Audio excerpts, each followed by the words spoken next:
Hello viewers, যারা ঘুঘু পালন পাখি তাদের উদ্দেশ্যে আজ নতুন একটি টিউটোরিয়াল নিয়ে হাজির।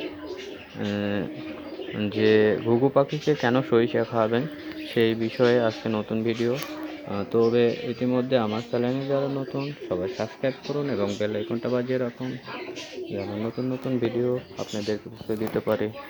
সরিষা খাওয়ানোর মূল উদ্দেশ্য তো বাচ্চাকে নিয়ে যেয়ে খাওয়াবে, তো বাচ্চা তাড়াতাড়ি বড় হবে এবং বাচ্চার গ্রোথ ভালো হবে।